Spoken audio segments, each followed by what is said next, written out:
Hello, my name is David. This is a test. Testing 1, 2, 3.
Yeah, we're good to go, I think.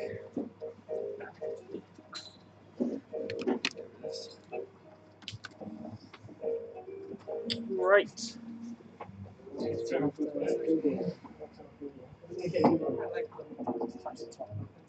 You touch Google.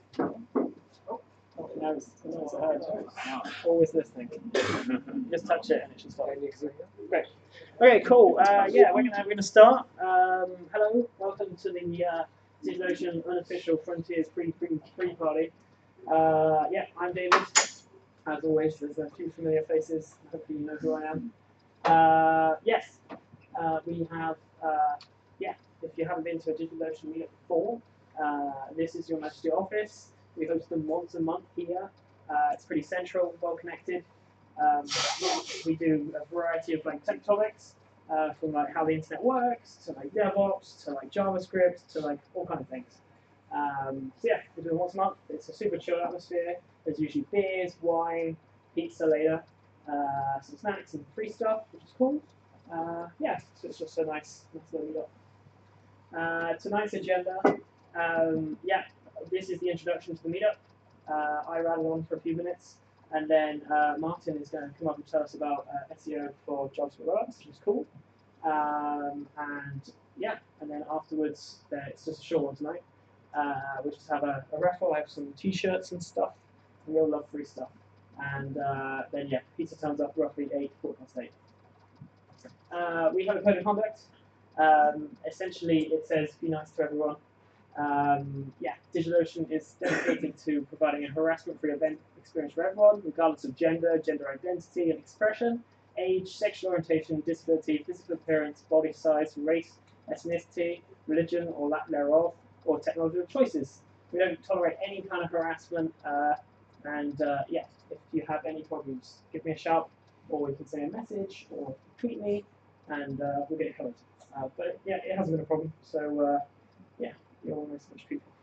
So hopefully it won't change, that's cool. Yeah, if you want to go to the toilet's just behind you. Smoking is downstairs where you can yeah. If there are any emergencies, and I updated this gift. Yeah, if there's any emergencies, as I said, the fire exit is to the toilet to take a left and go downstairs, or back we came downstairs and we just congregate in the bridge. You can have like a beer, and it's really chilled. Yeah, we'll sort the rest out. Yeah, if you hurt yourself, come find me, and I'm pretty good with plasters or paracetamol and ambulances if you need it. Yeah, but hopefully again that won't happen. Yeah. And then, yeah, so there's a few people that make this happen, a few things about them. So obviously this is the DigitalOcean meetup, and yes, yeah, they brought all the beers, pizzas, wine, and all things. Essentially, DigitalOcean do servers. These are actually DigitalOcean servers. Stole it from their Instagram. If you really love servers and server sounds, their Instagram is the place to be.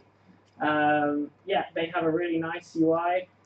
Which means that if I want an Ubuntu server with 4 GB of space, you just hit lots of buttons, and then all of a sudden you can do whatever you like. You can also do it with the command line if you're really nerdy, and yeah, they do loads of other stuff these days. Yeah, that's the genuine gist.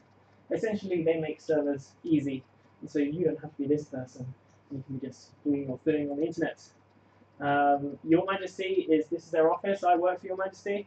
We are like a creative agency. We do like web design, development, and production. We have crazy parties, which involve a tiny bit of drinking, which is fun. This was midsummer in Swedish, so hence we have to do Swedish things. When we're not partying, we do funky websites. So this is for NGM in Las Vegas. This is called Universal Love. They released lots of classic songs, but made them the opposite gender. It's a really nice website. Hugo, who is normally here doing my live stream, had a lot of fun designing the swizzly bits that move when you go up and down. We also do this was Rosfeller, which is in Norway. They invented the little snap when we go skiing. We did that website. And we also did DNA.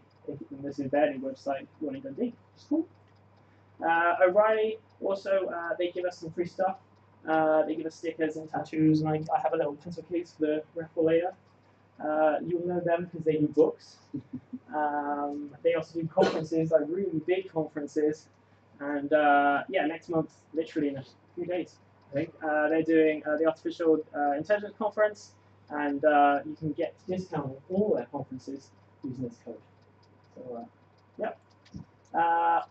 When I'm not doing like dev or meetups or kayaking or Bitcoin or all those things, yeah, I bake things. So the cake over there is my little side project. You can follow me on Instagram and see lots of pictures of cake, and hopefully enjoy it. It tastes nice. Yeah, the next one is in like 2 weeks. Yeah, it's a bit up in the air at the moment because originally it was all nailed down and sorted, but there's been a bit of up and downy. But we're doing Internet of Drums for sure, and then I might have Imogen Heap, maybe, not sure. I'm going to keep posted. But that's on the 18th, so it's like 2 weeks. And then I haven't planned November, but that will be there too. And December will be my classic end of year raffle, where I'll get lots of big prizes and lots of silly questions. And yes, we'll just get actually slightly drunk and some good time. Yeah, this meetup is made possible. Hugo isn't here. He is waiting on IKEA furniture. So yeah, he's not here. Valerie is here. She hopefully checked you in. Yeah, she's head of gluten free, and she also has her own meetup. So if you want to talk to her about that, go grab her. And then yeah, if you want to send feedback or say nice things, that's me on Twitter, DavidNSV1. Samantha, she runs the DigitalOcean meetups internationally. So if you want to say like things to her, you can send her tweets. She also has an email because we live in 2018. And you can also yeah, use the DO meetup hashtag. And that is more or less me done. I am done. Does anyone have any questions? No. Okay, great. Yes. So our speaker tonight is Martin. He came all the way from Switzerland. He works at the Google, as my mom would call it. And yes, you're talking about SEO stuff. I've been trying to get him here for like ages because I met him last year at Fronteers, and he's a super cool guy. And yes, I managed to like pin you down. Thank you. Lots of emails. So yes, yeah, I'm gonna give you this. Yeah. All right. There we go. People have the lights and go. Oh no. Yeah. There we go. Just get your presentation up. Trying to find it. I'm gonna continue to make weird noises, but some of it might come out as language. Hopefully. Ooh. All right. Okay. Do you want notes? What's going on? It's my way of beatboxing. I guess. So, you know what?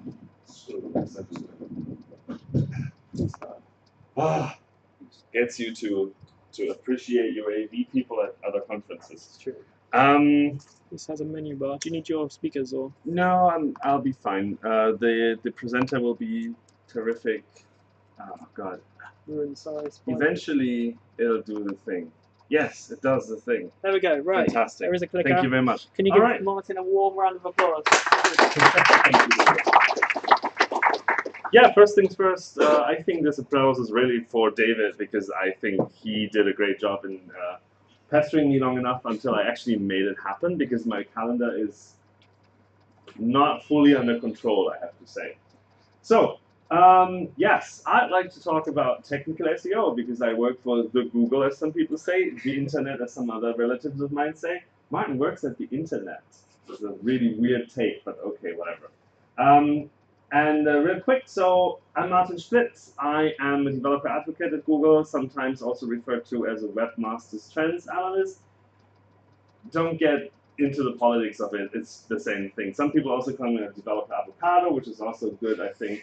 So my job is to make sure that our documentation and the way that we do things makes sense for people who are searching for stuff. That's our main target group. For people who are putting things on the internet, and for you all, as you hopefully are developing websites at some point or another. If not, then this is going to be a really boring talk for you. I'm based in Zurich, Switzerland. I am originally from Germany, Hanover.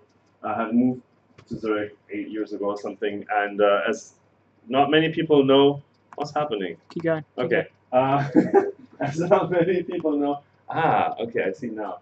As not many people know, Zurich is the third largest engineering office at Google. It's Mountain View, it's New York, and then it's Zurich. I also love dogs and puppers. However, I also love cats. So it's like I don't get into these fights of like, ooh, you're a cat person or a dog person? I'm like both. So that gets me out of trouble oftentimes. And I love the web as well. So what can I do with this particular thing where I love doggos and puppers and cats as well, to be honest, and the web, and do stuff with developers? And I'm a developer myself. I have been developing web or making stuff with software the last 13 years professionally, and I have been a web developer for most of that, but I have also done other things. So I think I have a bunch of really nice pictures of lovely dogs and puppers, and I think I shouldn't be keeping them all to myself. So as someone who makes websites used to make websites for a living, and someone who loves the web, I think the best platform to put out these poppers and doggos to everyone who wants to see them is making a website. So let's make a website. So how do we start? Well, I guess we need some CSS, we need some HTML, we need some JavaScript, and then we have all the images, and then we put them together and make a nice interface. Either host them statically, or if there is some sort of user interaction that like people can rate them or something, then we probably want to put them together with a service somewhere online, get a nice domain, and we're done, right? We're done. It looks like this. It has all the things that it needs. It has a headline. It has a bunch of text. It has a doggo, which is fantastic. Leica is super cute. And it has links to more doggos and more puppers. Fantastic. I'm set. I'm going to be rich because everyone loves dogs and puppers. So I can even put like ads on the website and everyone's going to click on them because who doesn't? I mean, if you're like so in awe with all the dogs and puppers, you have to click on something. Oh, this is cute. Click and then ka-ching for me, right? But the reality looks slightly different. Yeah. Not enough money for a yacht this month, so I guess I have to wait a little bit. Also, no buying in the Caribbean island for me yet. So what can I do to fix that? Well, you know, I could buy ads somewhere. There's a bunch of opportunities to do that. I force my friends to click on things. I can maybe write some malware and install that on half of the internet's connected PCs and Macs and whatnot, smartphones. Or I can do like all sorts of shady things. I can try to make an app for an app store, but that wouldn't be on the web, so nah, I don't know. Apps surprisingly don't work as well either. So if you're like, oh yeah, I'm just gonna make an app and then I'll be rich, no. People on average download 0 apps per month, so good luck with that. So how do people find new websites? Because I think that might be the core of the problem. My website's new, so no one has heard about them. I can make stickers or some cute little giveaways, but it's still, how do I scale this nicely? So how do people find websites? I think the answer is kind of in the question. You search for them. And you might use a search engine like this one. I hear is pretty good. There are others as well. There's Bing, there's Ask, there's Yahoo, there's DuckDuckGo. There's so many others, and they are all fantastic, I believe. But you can go to one of these search engines, type in a query, and get websites that serve this interest or serve this query. Fantastic. So when I do that and I search for cute doggos and puppers, I see an interesting challenge here. Do you see what challenge might be the challenge I'm seeing? There are a bunch of those. There's 2.68 million results. So 2.8 million, 2.6, more or less 2.7 million other pages are trying to get into these search results. So I don't know about you, but basically I think the best place to hide a body is on page 2 of the Google search results, because no one's going to go there. So I want to figure out, how can I make sure that people are not just finding a website for the topic, but my website, because I believe my dogs and puppers are actually the best. So how can I make sure that that happens? Well, the answer to that is SEO. And I don't know about you, but when I heard SEO as a developer a few years back, a few months back, I had this like weird itching thing that makes me go, oh, SEO. Oh. It has this occult nature about it, this voodoo kind of thing where like someone floats in and goes like, I sacrificed the chicken yesterday. We shall be on page 1 of the search results, and disappears again. More often than not, it's actually slightly different, and someone comes and says like, no, we have to change the content. It has to, like, we are selling t-shirts, so change the homepage content to we t-shirts, our t-shirts, printing t-shirts, your t-shirts, because then we're going to rank really high for t-shirts. So there's a lot of weird misconceptions about this, and there's a lot of strange vibes and myths about these things, and I think actually SEO is relatively simple. And I want to give you the top 3 of the things that you should be looking into. And you can also spot good SEOs when they do these things and emphasize on these things, rather than some weird tools or some weird other things. First things first, have good content. Your website can be as fast and beautiful and amazing and great as it wants to be. if there's no content, no one's going to go there. Even if you directly point them at it, if you give them a computer or a phone and say, like, this is the website, if they go like, yeah, whatever, you're not going to have a good SEO, or you're not going to rank anywhere. Yeah? What is SEO? Oh, sorry. SEO is search engine optimization. So that's something that's, it's a job title, it's an activity, and it's sometimes even a department. A bunch of people are offering their services to make sure that you are being found on the internet, which is a great thing, technically speaking, but there are a few good ones and a few bad ones, just with developers. Some developers are like, yeah, whatever, code's compiling, not doing anything. And other good developers are actually striving to make things better. The number one tip to make things better, which a lot of SEOs have a really hard time selling, but it's really, really important, is have good content. Because it is hard, because that means you have to maybe even hire someone who can write properly and understands content strategy. You have to think of who is coming to your website, what do they look for, and how can you help them get to what they actually want. But if you get that right, that's a very, very strong helper in getting user traction, not only on search results, but also generally speaking, getting your users to your website, getting them to spread the word about your website, and spending time on your website and doing whatever you consider a success. It can be selling things, it can be booking something, it can be ordering your services, it can be whatever, watching a video, whatever your website tries to do, you can only achieve if you have really good content. That's the number one thing.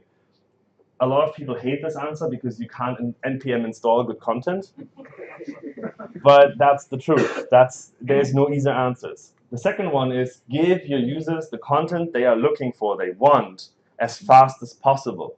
Having a fantastic website that has a great content, but I have to wait 20, 30, 60 seconds is not going to cut it. And we often fall for this problem that at least I am having a relatively good internet connection in my office specifically, and at home as well. And even mobile, I'm actually pretty lucky to have pretty fast mobile connection speeds.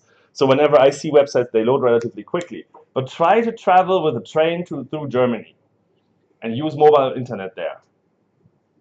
No, it's terrible. You just go like, is this doing anything? Is this? And then you have this. So if this is the window, then you're like, maybe. No, not Edge. No. Okay, yeah, HTTP. That's fantastic. And then after a minute, maybe some content comes down the wire. That's terrible. That's a terrible experience. No one wants that, and people are not actually waiting for you. Studies show that we are disengaging after 4 or 5 seconds, and definitely are gone after 10 seconds waiting. So make sure that your content ships fast.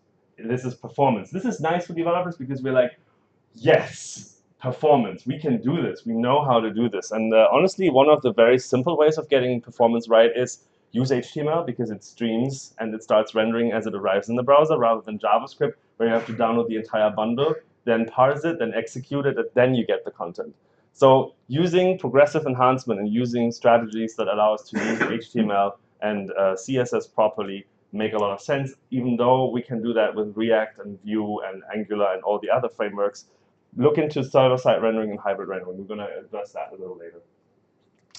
Number 3 in the tips is have a descriptive, helpful title and description.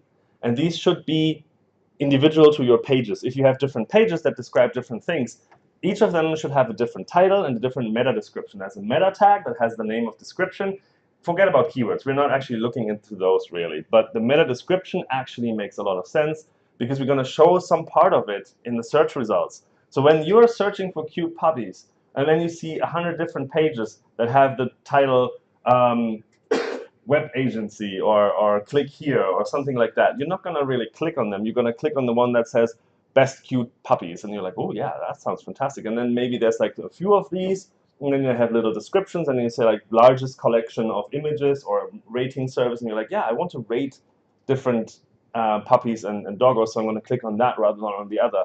So do provide this. It's really, really easy. You just have 2 tags in HTML. The title tag is kind of mandatory as well. You add these to your pages, make sure that you're describing your content in a nice descriptive way, and then you're going to have a better time in search results. Okay, cool. Yeah, blah, blah, blah. I do a few things in my content. So I make sure that I have good content. I make sure that I describe it well. And I make sure that it comes down the wire fast. But how how do you actually take my page and put it into the search results? How does that work? Well, the answer to that is Googlebot in our case. There's other bots as well. They're either called bots or crawlers.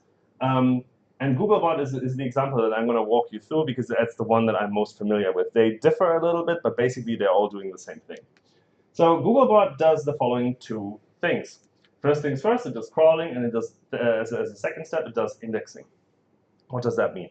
Well, crawling is basically, you can imagine Googlebot like a scripted browser. It's opening a browser window, it takes a URL from somewhere, puts in the URL into the browser window, and waits until the page has loaded, and then takes out the content. It goes like, okay, so this is the page that I got. This is what it is about. We saw the markup earlier on. This is like, okay, this is doggos and puppers, and there's like a bunch of stuff here. Fantastic. And then once it has done that, it knows what this individual URL is about, what this page is about, what is the content, what can we do with this page, what does the page tell the users, what does it allow the user to do? Is this about fishing boats? Is this about doggos? Is this about cats? What is this page about? We then put this in an index, which means we make a note, so this page is about doggos, and it has doggos and puppers, and it has also about puppers, and it's also about images, and it's a large collection of stuff. So if someone searches for large collection of puppers images, then we're like, oh, wait, yeah, I've heard that before. We go to the index. We take the things out from the index that look like they might fit, and then we look at over 200 different signals from these different pages that we got from the index. And we try to figure out which is the best one for this particular query that the user was entering, what is the best result for the user, and then we put out the search results like that. And while we are indexing, we might find links in the page as well, because that's what the web really is about. You have a page and they link to other pages, and then we take these links and put them back into crawling. So basically, we keep visiting sites or pages on the internet. That's what we're doing pretty much all day. That's what Googlebot does for us. It's not exactly accurate. We're going to see how inaccurate this is in the future slide, but for now, this is our working assumption. So we are opening websites, we're taking out the content, we figure out what this is about, and then we look for the links, and then we follow the links and do the same thing, and we keep doing that until we have crawled the entire web and know what the entire web is about and how they are related to each other. Let's look at an example. Here's our website again. So this is the content, best doggos and puppers, latest doggo, more doggos, more puppers. Then there's an image in here. More importantly, there's a link to a specific dog, and there's a link to more doggos and more puppers as well. So we have these three links. We have roughly the content. So we now know that doggosandpuppers.com is about the best doggos and puppers, and it has a bunch of links that we should probably give back to crawling. So now we're going to crawl these, figure out what these are about, and so on and so forth. All right. That makes Googlebot happy, and that's very fantastic because that means that our stuff is now showing up in the search results, and people are clicking on it, and we are having a much, much better time. Wonderful. However, if you use a JavaScript framework, or if you've just started to use a JavaScript framework and follow one of the many tutorials, you might find something like this where it tells you to use your command line or install something from npm and then use whatever the command it has just installed and create a new app, new single-page app, maybe serve that, do your development, and then build it out into static files and then deploy that somewhere. Now, these are just a few examples of what these frameworks could be. It's applicable to everything. It's applicable to Ember. It's applicable to Vue. It's applicable to pretty much every JavaScript framework. Because more or less, they all do the same thing. They create something that more or less looks like this. So we have some sort of root component. Then we have a bunch of JavaScript, and that's pretty much it. Now, the question is, what is this page about? I don't know. Neither does Googlebot, probably. It's not quite accurate because we're going to do a little more than just that. So, in fact, what we're doing is we are trying to do another step. And we do execute or run JavaScript. So when we are getting this, we're like, okay, fair enough. Maybe we have to do something on top of it. We have to run the JavaScript to get all the content dynamically created within the browser that is Googlebot, and then we can figure out what it is. The downside to this is there's a little asterisk. Now, what does that mean? Well, let's remove that asterisk.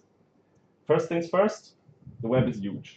How many pages do you think we have in our index approximately? Not necessarily in our index. How many pages do we crawl? Any guesses? Any ballparks? 10,000? Trillions. Huh? Several trillions. Several trillions is a very good number. It's 160 trillion since 2000. That number is from 2016. So 2 years have passed. Make up your own mind. So 160 trillion URLs. Per day. Not per day, but that's how many URLs we have to at some point crawl and execute JavaScript on. Well, so that means we do run JavaScript, but we defer to a later time as resources become available. We do not have resources to render them right away. And that's also weird. So we could say, like, OK, we just do that for every page. But some pages just don't need JavaScript. Some pages are just web pages from 1989, or, well, not 89, 98, or 2001, or something like that. And they're still being used. They're still useful reference material. They just don't need JavaScript. So why would we hurt them for not requiring JavaScript and actually just benefit the ones that you do? So what we are doing is we're doing something slightly different. What we're doing is we do what we described earlier on. We extract the content in crawling, we index it, and then we do this entire cycle. But as resources become available at a later stage, we also do a second round of indexing where we actually render the JavaScript. This is where the JavaScript runs. And then we come back with what we've got. So here, like basically here, we see nothing. And we're like, OK, we can't index much here. There's nothing to index. Cool, we'll wait. Later on, we actually execute the JavaScript, and the JavaScript app renders its content. And then we know, oh, this is about dogs and stuff. So we can then put that information into the index and then run again and again and again. Also, please do not make the mistake of conflating rendering or indexing in this stage and ranking. Ranking is when we figure out what's the best result for the user query. This has nothing, absolutely zero, nothing, nada, niente to do with ranking. So if you're only being indexed here when the JavaScript has rendered, that doesn't mean that we're going to rank you lower. That's not true. That's not what's going to happen. Again, we are looking at 200 signals for ranking individual sites. If you're using JavaScript or not is not one of them. So it's only important for indexing, which means as this indexing can only happen later and might take longer, if you have website content that changes, let's say, like every few hours, if this rendering only happens once every day or once every 10 hours, maybe actually even every 10 minutes, who knows? Depends, but it might take a few days until we actually come back and render your thing. Then that might mean that we are not getting all the updates that you wanted us to see. So if you have something that updates relatively quickly or relatively frequently, you have to figure out how to get into the first wave of indexing. OK, cool. That brings us to the technical part of this. Because so far, as I said, like you can't npm install good content, but you can do a few things in the technical sense to make sure that you're coming into the first wave of indexing. So first things first, do look at server-side rendering, hybrid rendering, or dynamic rendering. Now, what are these terms? Let's have a look. So server-side rendering is relatively classical. You have some sort of templates, whatever they might be. They can actually be HTML templates. They can be Smarty templates in PHP. They can be handle templates or handlebars or mustache or whatnot. I don't care. They can be JSX template for all I care, really. And then we combine these templates with the actual data that probably either comes from an external API or comes to a database or whatnot. Some data that comes from somewhere. Could also be literally just files on the disk. I don't care particularly. We put these together using JavaScript. So now we are running the JavaScript on the server. This is the server side. And this JavaScript, as it runs, it generates the content. It generates the actual HTML that we want to send over to the client. And there we go. There we are. This has the advantage of, if this is a public page, we can have a cache here. We can add a cache that grabs this, let's say like once an hour or something. And then we don't even have to run the JavaScript all the time if we don't really need to. And we can just use the cached content even quicker because it's going to be faster than actually having to start a JavaScript engine, execute the script, parse and execute the script, and then deliver the content. So we can cache this content if possible, and then send it as quickly as possible to the users, which is fantastic because HTML also has the streaming property, as I mentioned. So as the bytes arrive on the phone, it starts rendering the content, which is great. Alternatively, we can also use hybrid rendering, which pretty much does the same thing until here. Creates content which is still containing JavaScript, unlike previously. So this is HTML and JavaScript. But the JavaScript isn't used to display the initial content. So what we're doing is we display the initial content that we already know that we need, maybe the last 5 posts or something. So let's say that this is a doggos rating, so we have the latest doggo and maybe the next 5 doggos already loaded and already part of the HTML. We can cache that as well, unless we get a new doggo, then we have to maybe redo our HTML. And then we use the JavaScript that we've got. If the user scrolls, for instance, as we scroll down the list of dogs, we get more content using JavaScript. So this is more or less this is kind of what the classical single-page application does. The only difference is that we're trying to like pre-compile some content already so that we can show the user something quicker. You can do this with different techniques depending on the framework that you're using in your projects. If you're using Angular, I highly recommend having a look at Angular Universal, as that is kind of the go-to solution. They love feedback, so if you have any feedback or any problems with it, definitely go to GitHub and ask them, or even find them somewhere else and ask them about stuff. React has this project for Next.js. Next.js tries to do exactly that, where you pre-render stuff, or you can write a little bit of code that pre-renders stuff dynamically on the server, and then actually ships the content that it rendered over, and then hydrates is what they are calling. Hydrates the actual application, and then loads more content dynamically, and you have all the event handling and stuff. Vue.js, if you're using Vue, there's a project called Nuxt. Go figure. It's pretty much doing the same thing, just using Vue.js as the framework under the hood. If you're using Polymer, you can use RenderTron, which isn't exactly the same thing. That's more server-side rendering. It pre-renders it somewhere using a headless Chrome browser, so like an invisible Chrome on your server, and then creates the HTML that you can then send to the client. There's also this band-aid of dynamic rendering. We have just put out documentation for this. So what you can also do is, because to be honest, server-side rendering and hybrid rendering can be really tricky unless you have a really simple and what's the name, trivial project.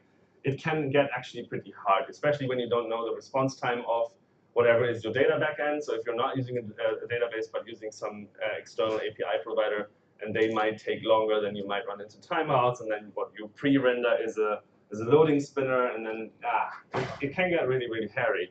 One way of circumventing that, well, not circumventing it, but at least like minimizing the damage, is what you can do is you can take a different approach. If a browser, if a regular user comes in, you can check that with the user agent string. Your server just does the normal thing. It just gives it the HTML and JavaScript as you would do on a normal Vue app or Angular app or React app or Ember app. But if you see that a crawler comes in, and a crawler being a user agent that tells you what it is. So we have a list of user agents that we are using at Google. There's the other list. The RenderTron has a pretty large list for Bing and Baidu and whatnot. And then what you do is, instead of passing it back, you put that into your renderer, which might take a little longer. So like this interaction might be really quick, and your regular application is fast enough for the users, and you are happy with it. This rendering might take a little while. But that's fine, because crawlers are more or less lenient when it comes to that. And then you get the static HTML back. Make sure that, so this is not an excuse to make this really slow.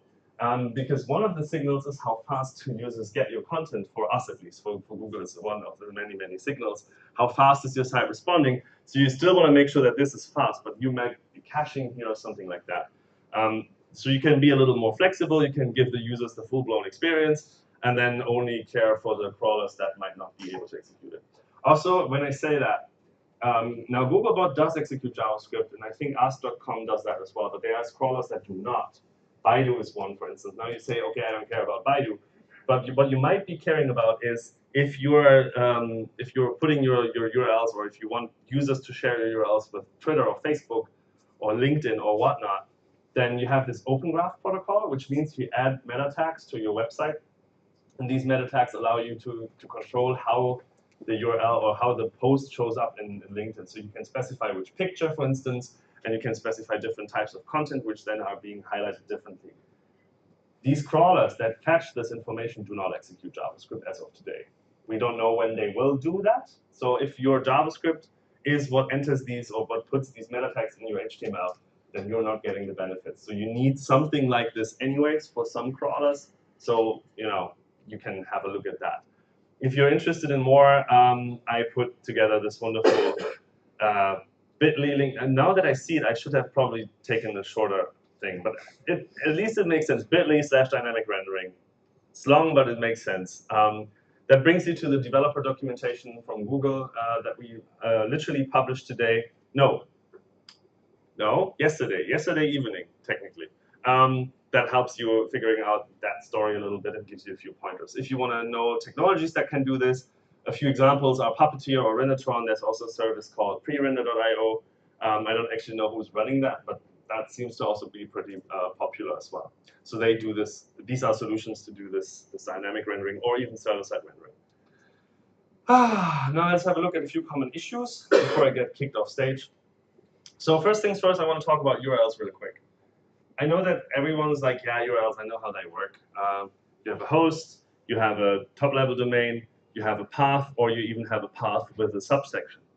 However, we have traditionally been abusing this. What we have been doing in the past couple of years, especially when it comes to single-page applications, is we have been doing these kind of things, where we use the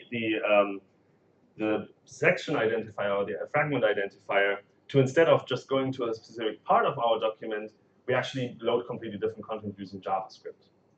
That was a hack. It worked fantastically well. So I would go to example.com, it would show me the homepage, I would click on a link that says go to #bang_about or #about, and then JavaScript would kick in, prevent that from actually happening, and then load some different content. Fantastic. However, it's a hack. Do not do this. If you have a piece of content that stands on its own and should be found on its own in search results, use a proper URL. And you can do so by using the history API. This is doing the same thing. If you go from here to /home, you don't actually have a full navigation. What happens is JavaScript gets an event. You get to cancel out the event and load some content dynamically if you wish. So you can do all the transitions or whatnot. I still hear a few people saying, but because of browser support, we can't do that. No. All right? History API, all the things. It's time. Also, please use HTTP statuses properly. So imagine you're seeing this, but you give us a 200 OK. Googlebot is going to be like, yeah, so 200 OK, this URL is fine. And then all the content is, whoops, this page does not exist. That's not what anyone looks for. So if the URL has moved away for something, or is no longer valid, or someone deleted the dog that I just clicked on, just let us know that it's no longer there. I mean, what we're gonna do is we're gonna figure this one out, and we're gonna call it a soft 404. And if you're using Search Console, we're gonna send you a message saying, hey, we found soft 404s. We're not gonna put this. So soft 404 means it says it's fine, but the content tells me it's not fine. There's not much content. There's no content there really. So we're not going to put this into search results because that's nothing that anyone would want to click on specifically. So if this page has gone, just tell us so. There's a 404 code for exactly that, or a 410 if you want to do that. It doesn't practically matter. I mean, this is gone, this is not found. But I mean, in the end, we don't care that much. Just give us a proper 4-something code that tells us, no, this page is done and dusted. Another thing is, if this page hasn't been deleted, it just has moved somewhere else. Think of your URLs as basically a public API for users, for humans. And a bunch of people are like, no one's looking at URLs. I think we are still looking at URLs, and we are bookmarking them and whatnot. So if it's gone, don't do that. Use a redirect. Why? Imagine this. I'm coming here to Amsterdam, and people are like, so some friend might say, oh, if you want to go and have really, really nice sushi, go to this place. And I go there, and it's just gone. I mean, it's not just gone. There's like something like, we are closed forever. I'm like, oh damn. But then a street further is a shop. I just stroll off and be like, oh, I'm hungry. And then there's a new shop, a sushi shop, with the same name, but in a different location. I'll be like, can I trust this shop? Is this a good shop? I don't know. It has the same name. Is it the same? I don't know. I'd rather not risk it. I'll get a new recommendation from my friend rather than just going in here. because there's no connection between the two shops that is obvious to me, except for maybe the name, but even the name might be slightly different, or it might just be a coincidence that it has the same name. So what we can do instead is we can put a little sign in saying like, we have moved to the next street. So then if I encounter the other shop in the next street, I'll be like, all right, it's safe to eat here. I can eat here. Fantastic. Let's go in. The same goes with URLs. If you tell us, oh, this has actually moved, and honestly, I don't care which one you're using. This one has a bit of an advantage for the user because the browser's not even trying to go to the old URL. So if you're sure that this has finally and forever moved, use this. If this is only temporary, use this HTTP code. But technically, just tell us, oh, this URL has moved from here to somewhere else.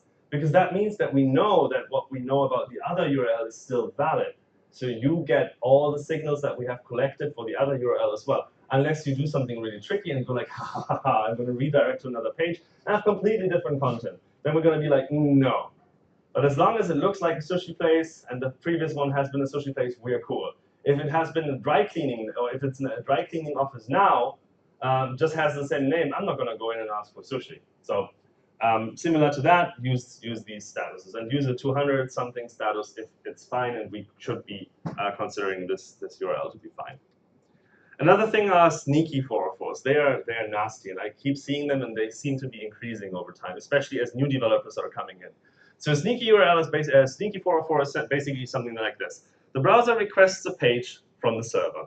The server responds with the page content, and then some additional JavaScript. So either it's a single page application that uses history API or any sort of SPA routing. It can even be a service worker that is persisted in your browser.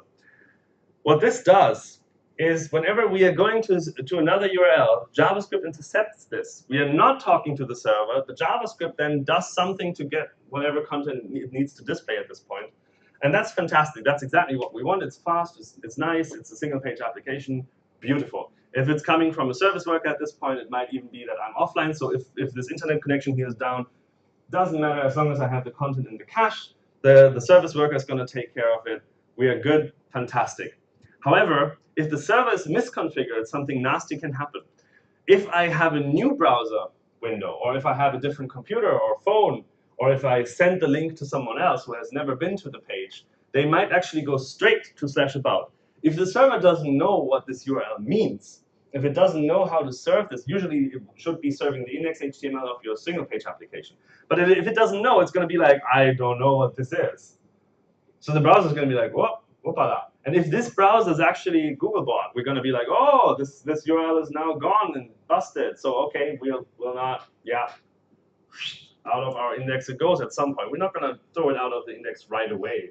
But after a while, if we keep seeing 404s, we're not going to index it. If this is a new page, we're not going to index it either. So this can be particularly sneaky with service workers, because even if you open a new incognito window, if there might be a service worker installed, or actually no, incognito window is probably fine, but if you just open a new window, the service worker might already be installed and actually like cache it or catch it and do the same thing, so you're not seeing it, but your users are seeing 404s if they go to the URLs directly. That's not good. That's a sneaky 404. It looks like this in action. So here we have this, fantastic. I click on poppers, and it loads wonderfully. But if I reload, there's no service worker. This is just JavaScript history API. The server doesn't actually know what to do.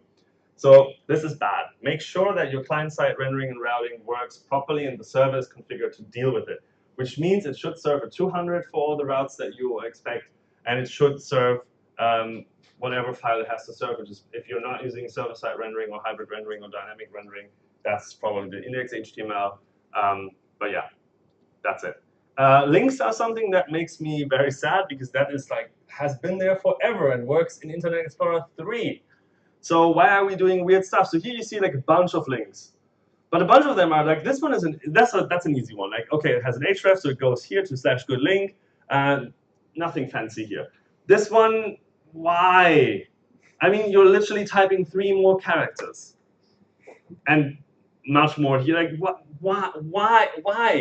Why? No, not cool.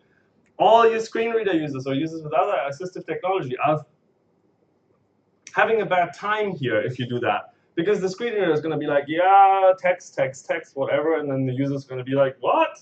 So technically, you could think of crawlers as users with assistive technology. So accessibility is important. Is important to actually be found in search engines as well. Ta-da! Surprise! So don't do that. Don't do that either. Cool, yes. Correct HTML tag. 10 points to Gryffindor. However, we're still not having an href here. We only have an onClick handler. Why? Just give it an href. If it takes you somewhere, just use a freaking href. It's fine. This one's fun. What? Okay, I guess like some browsers might use this, some other browsers might use that. That's probably okay, I guess. But what? No.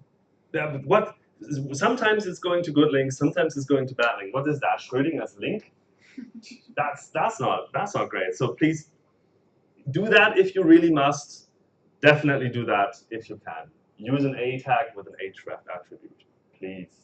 They make sense. They have always been working. They will continue to be working. I don't think anyone's going to deprecate them anytime soon. Another thing is the accidental no index. You can put a meta tag in your code that says meta name robots, content no follow or no index or both. No follow / no index, comma no index. Which means that we're not going to put your site in the index. We're going to be like, okay, there's a page, cool, download it, and oh, no, that doesn't want to be indexed. That's super helpful if you have a page where, so oftentimes with Angular and such, you might not be able to actually give a 404 HTTP code because you're hosting it from static web hosting, which is fantastic. However, what you can do then is if you know that it's going to be a 404 page, you can put a no index tag in there, and we're going to not put it in the index. We're going to know, okay, yeah, cool.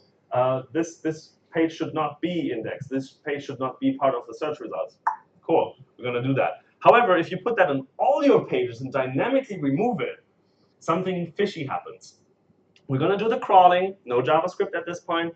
We crawl, we find a no index, and we're like, okay, so we already know that this page does not go in the index. We're not going to get it into the search results. So why would we be rendering it? But that's where the JavaScript would remove it. Not fantastic. The other way around, if we crawl, do not find this, then we render and find this, we're like, all right, okay, we wasted a bit of effort here, but that's still fine. Whereas here, if we already see the no index here, why would we waste effort? So do not do this. Do not put the no index by default in all your HTML and then use JavaScript to dynamically remove it. Terrible idea. Also remember, the Googlebot right now runs a version of Chrome that is a little older. If anyone, so like a few of my friends had children after that year and they now talk. We are working on fixing that. We are working on getting up to speed with what Chrome's doing. Until then, you can use these two links to figure out what limitations you're dealing with. But one of the bigger limitations is do please transpile for and use like polyfills for making sure that the crawlers are seeing code that they can actually execute. So even if you are speculating on us executing JavaScript that use ES6, I have bad news for you. That's not happening today. So keep that in mind as well. So how can you debug these things? One great first stop of debugging is the mobile-friendly test. It does not only tell you if the page is mobile-friendly, more importantly, it shows you that the content does show up. There's a bug in the preview feature where you can't scroll. That's a bug. You really see it as we would see it after rendering. So you get a more or less accurate rendering, except for the scrolling, that's where it's not accurate. So you get a rendering, you can tell, aha, so my content shows up. If you get a blank page here, that's not so great. But besides the fact that you know my page is mobile friendly or not, you also get the console logs from JavaScript. So if you get a blank page or some content is missing or it looks weird, you can see in the JavaScript console what has happened and if there's anything obviously fishy or going wrong that you can deal with. It also allows you to see, you can't really see it here, but there's like a view source code link as well. It allows you to get the HTML as we see it after rendering. So you can check if the HTML contains all the links, all have hrefs, all this kind of stuff, to make sure that we're going to index your content the way that you think we're going to index your content. Another great tool is the Search Console. You have to verify for your page for this one, but it allows you to figure out why is a page not indexed? Is a page indexed or is it not indexed? How many of my pages are indexed? Do I have any errors that I should definitely be looking into? do I have any penalties? So if you're using spam markup or if you're like doing bad things, then we're going to tell you that you're going to be doing bad things. You get search analytics, so you get the keywords that people have been typing in. So you can see, like, for instance, you might be calling your product the plumbus, which is fantastic, but it doesn't tell me anything about the plumbus. But people might be searching for the pink thing from the TV commercials. So you might want to have somewhere on your page, here's the pink thing from the TV commercials, so that the page mirrors what people are actually typing into the search. You also see how many people are clicking on it, how many times you have been shown, and on average where in the search results your page has been shown. You can even live test, so you get the index status as, yeah, this page is in the index and has last been crawled yesterday. And you can actually live test to see how the page would be indexed now if it would be crawled now. It might end up being indexed differently, but it gives you a pretty good approximation. And the best thing about Search Console in my book is that it sends you messages. So you don't have to actually go to Search Console every day. We're going to send you an email if we see something specific happening or going wrong. You'll sometimes get emails where we are erring on the side of giving you more information than to not enough information. So sometimes you get things like increase in crawl errors. That does not necessarily mean that you have to like raise alarm and fix things. It might just mean that you have blocked us from indexing a bunch of your pages, which is exactly what you want. But then if there's like someone linking to it, you're gonna go like, oh, there's a link, follow it, and go like, oh, we can't index this because you blocked us from indexing it, which is absolutely fine. All I'm saying is you might get messages that you do not have to necessarily act upon, but normally the messages you get are really, really helpful. And that's it. There's a few helpful links. Follow us on YouTube or follow me on Twitter. We have a bunch of documentation online, and we have a monthly, no, that's not true, a bi-weekly, I think, hangout that you can connect to and ask questions to my boss if you want. Sometimes I hang out there as well, very rarely. Terrible time. That's when I have breakfast. But nonetheless, really cool to connect with y'all, and thank you very much.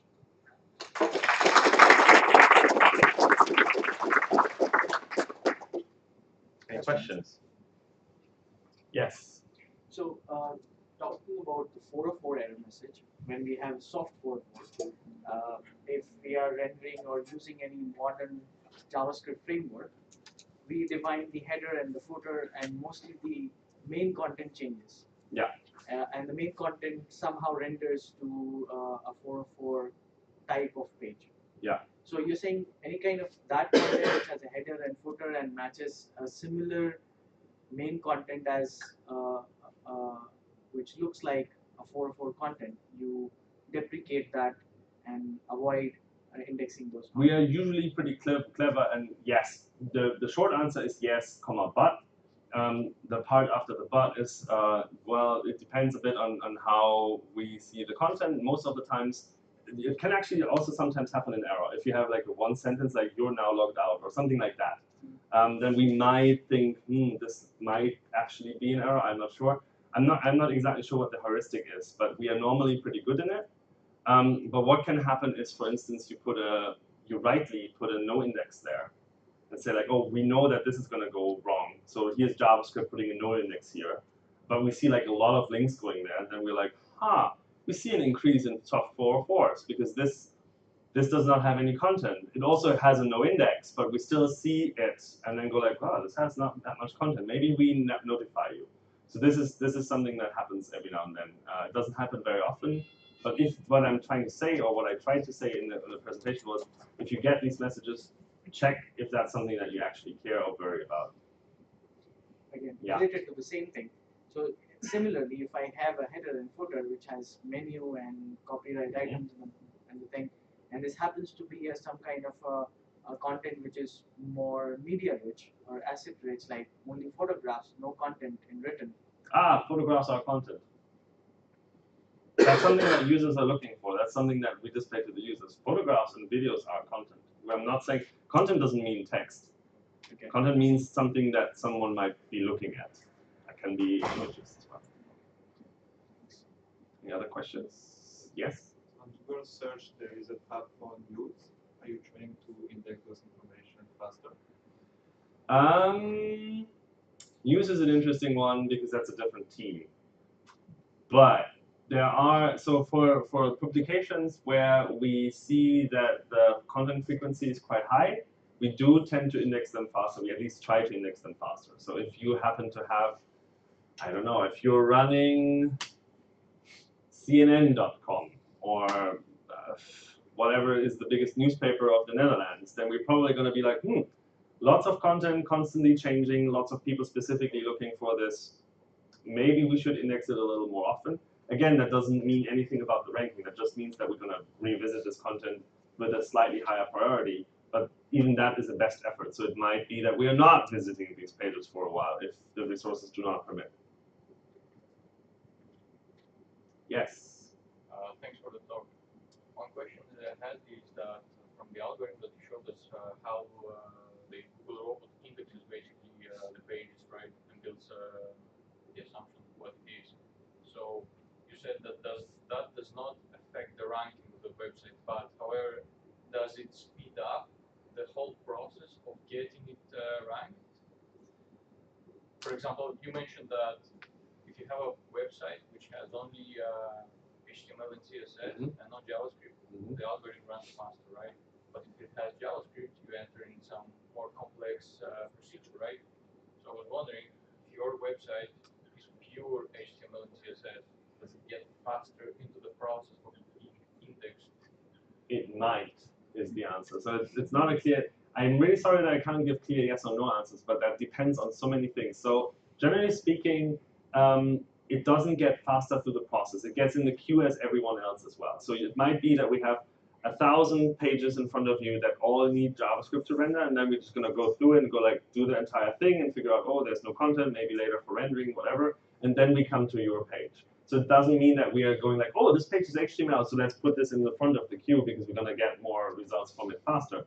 But it does mean that once we have crawled it, it gets indexed and we know what we can put into the index, which means the indexing itself is faster and it's available quicker, in this case, once it has been crawled. It doesn't mean that we're crawling it faster. It doesn't mean that it gets any priority treatment. It just means that once we have run one wave of indexing, we have it in the index and we can show it to users potentially. Whereas if all the content you give us is nothing, run this JavaScript, then we can't put it in the results. So yes, it does not necessarily show up as quick, but sometimes the resources are available and then it takes like a minute longer. So that it's negligible. But if you're unlucky, it might take a few hours or even days until we actually have the resources to render your page. So again, if you have content that is like really needs to be indexed really quick, that's a tricky one. Then you definitely want to be with one of the many workarounds or techniques you want to get into the first round of indexing. And we are aware that especially dynamic rendering is a crutch, is a band-aid. The server-side rendering, I'm having a different opinion because I think server-side or hybrid rendering makes it better for the user. And that's what we all want. We want better results for our users. So if your stuff loads faster, that is fantastic because that means that the user gets to the content faster. And server-side rendering is one way of doing that. Dynamic rendering doesn't help the user, so it's clearly something where we're like, we would love to not have to recommend that. So it's not a long-term fix, it's a mid-term fix until we can catch up with resources. And Chromium, like getting Chrome to the last version in Googlebot. But basically, yeah, once you are crawled, it is faster to the index, depending on how much resources are available. Much faster or only a tiny little bit faster. Yes? How do you protect yourself against websites that are trying to game the crawler or the indexer? A lot of very, very smart people and many, many teams doing that every day. I don't know exactly how they're doing it, but I see the results whenever I see some page. So there's this thing. If you have a blog or anything, any website that is pretty popular and looks like a blog and has articles and stuff, you might have gotten these emails in the past that say like, "Can we put a post on your blog? You get paid for it." You have to write a post and you put a link in it and then you get money from us. It's called link building. That's a link building scheme, and a lot of people are still thinking that makes sense. Because the idea of these people is, this website is ranking really good for something. Maybe you wrote the one blog post that explains how to install Let's Encrypt on DigitalOcean servers. Then you might be ranking really high for this because like a lot of people have read it and linked to it and loved it. And And it's really well written, and it has all the meta description and all the title tags and even DigitalOcean links to it and whatnot. Like this seems to be a good website. Then they might find it and go like, cool. So I'll put some random links to other websites into this one, because then Google thinks that these links are important. No. Especially if it's links to, I don't know, Viagra selling programs or something like that, or online pharmacies or gambling websites. We're like, this is a technical blog. Online gambling. No. But a bunch of people are still doing that. And funnily enough, on my private email account, I do get these emails. Like, hey, would you be interested in placing your product on this blog? Or we would be interested in putting this product on your blog. And I then start talking to them and I troll them hard.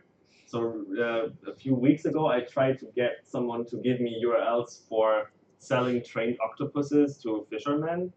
And he's like, I'm not sure which page I could put it on. Maybe this fishing gear website might be a good fit. And I'm like, I don't know. Can you show me more URLs? And then I take these URLs, I export them into an Excel list, and I give that to the web spend team. I'm like, here. that's bullshit. And normally they come back saying like, yeah, we've got 9 out of 10. Or we got 10 out of 10. So I don't know exactly how they are doing it, but there's like machine learning involved, which is like a super cool buzzword, I guess, to figure out like what's going on there. And we are pretty good at discovering these things. And most of the times when someone comes like, it's so unfair, this guy does some weird things. And I'm like, yeah, there's weird things going on here indeed. And I checked with the tools internally, and I'm like, yeah, no, we are completely ignoring that domain, and we have blacklisted it. And he got very angry emails, automated emails from us. So yeah, but it's an interesting topic on its own, but it's one that I am not involved in. Any other questions? In terms of progressive web apps, you didn't touch that part. Yes. Best practices. So regarding progressive web apps, same thing. Make sure that you're using History API if you want to make a single-page app into a progressive web app. Make sure that the server can serve the individual pages rather than that you have to go through the main page, because again, it's sneaky 404s are a thing. Besides that, progressive web app is probably optimized to load really quickly, which is fantastic, and it's one of the many signals in ranking, so it might even help you get a little boost. Plus, if it's mobile friendly, which progressive web apps tend to be, that also gives you a little, boost. And it's one of them. It's 200 signals. I can't say yes, if you build a PWA, you're gonna rank much higher than everyone else. But if your content is shit, your PWA is not gonna help. But if your content is really good and you have PWA, you might rank really well. Or not, depending on the content and the many signals.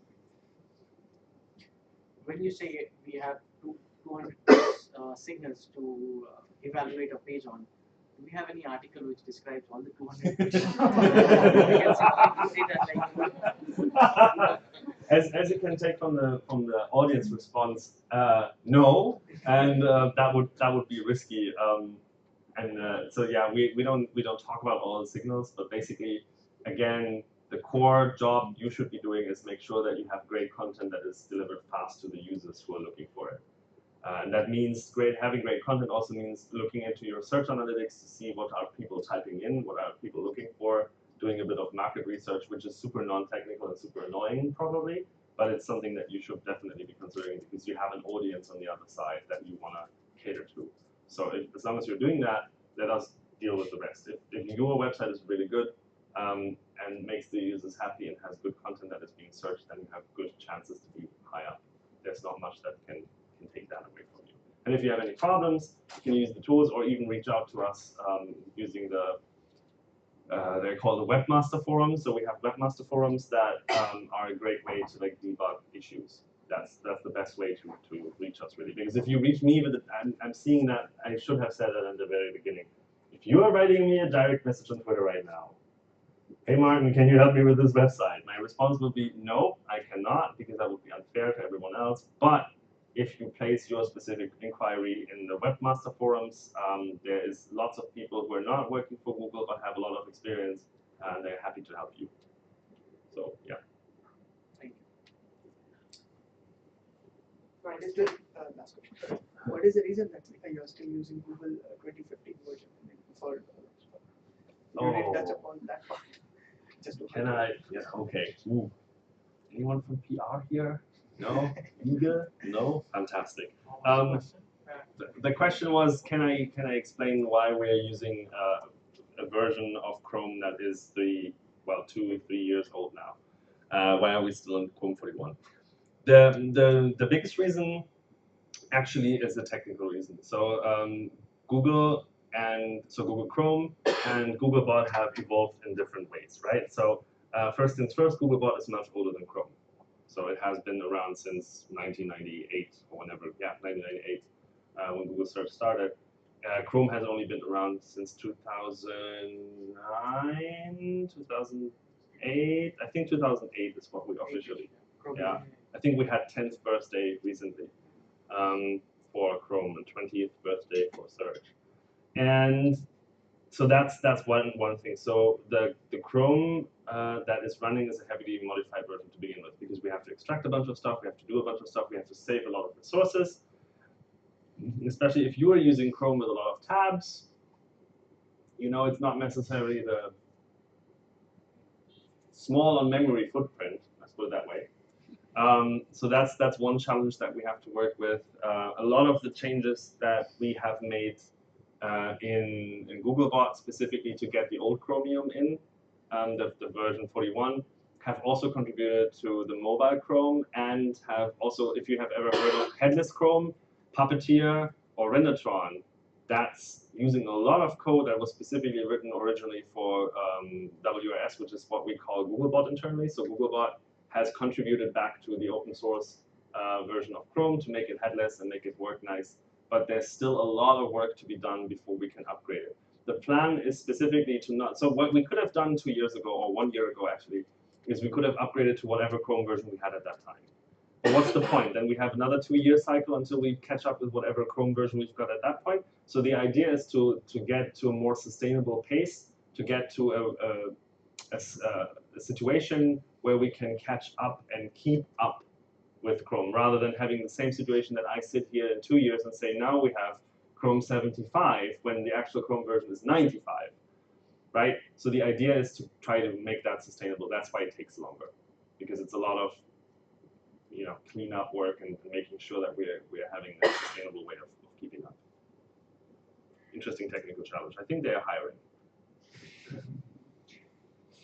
Do you consider or use any other rendering engine apart from Chromium or WebKit? I don't think we are, or we're considering. Right, I'm going to take a side. Thank you so much for doing the talk and answering all the questions. Thank you so much for having me. Are you hanging around? Yes. You're hanging around. I have pizzas. I've got meaty ones, vegetarian ones, vegan ones, and a gluten-free one. So hopefully that caters to everybody. Yes, you're more than welcome to chill out for as long as you like. If you could throw chairs in that direction as an inner stack, and I will throw pizzas on the back table, and I'll put table out and stuff, and chat, and hopefully see you again in a couple weeks. Thanks, David. That's a round of applause for David. Come on.